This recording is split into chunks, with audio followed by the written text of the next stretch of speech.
Genius existed on the prairies 5,000 years ago. Unfortunately, archaeologists treat Indians like they are living fossils, but they have created a calendar 5,200 years ago that's more accurate than the Gregorian that we use. And I'll show you about that tomorrow.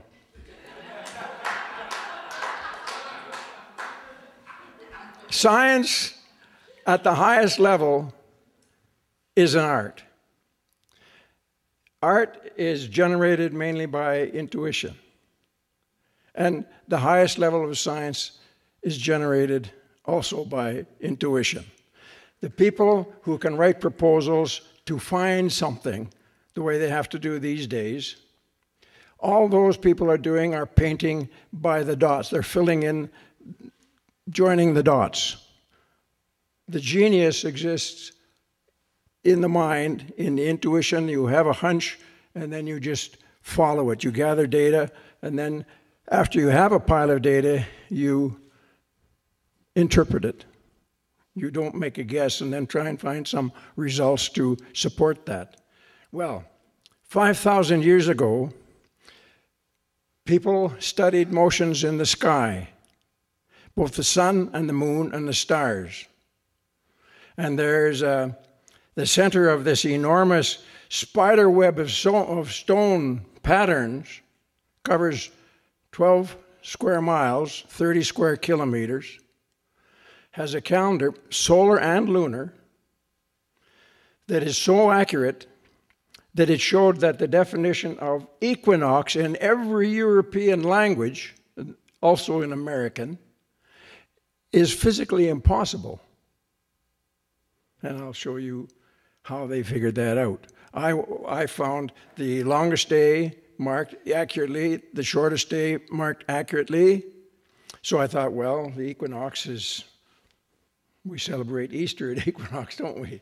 So that's fairly important. Did they mark equinox? They didn't. But they marked 3 days before the March equinox, 3 days after the September equinox. That's symmetry. So I go to the library, try and find out what's going on 3 days before and 3 days after. And the United States Naval Observatory Annual Almanac gives sunrises and sets for various, any longitude and latitude that you want to pick. So you can do this for any place in the world. And I picked the coordinates of out near Majorville. It's about 150 miles, 150 kilometers east of here and a bit south. And sure enough, 17th of March is the equal day night. Well, have you ever heard of 17th of March before? St. Patrick's Day. Hi. And you know, in 1998, I was invited to give a talk in Dublin at a conference, and the folks talking about equinox, the Irish word that they were using, these modern Irishmen, is egenacht, and that sounded to me like an Irishization of the English word. But I had got a dictionary of Old Irish, and it's Lodahach, which means day in halves.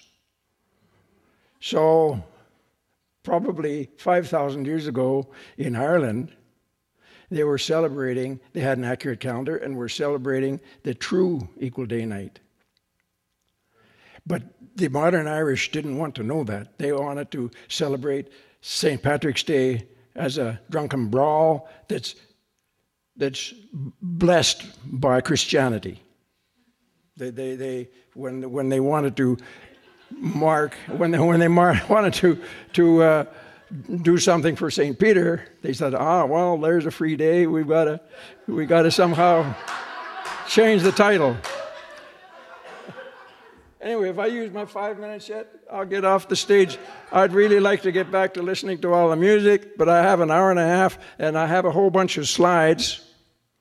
You see, I had a slides for this too, but then there's no projector, so I'm just winging it. So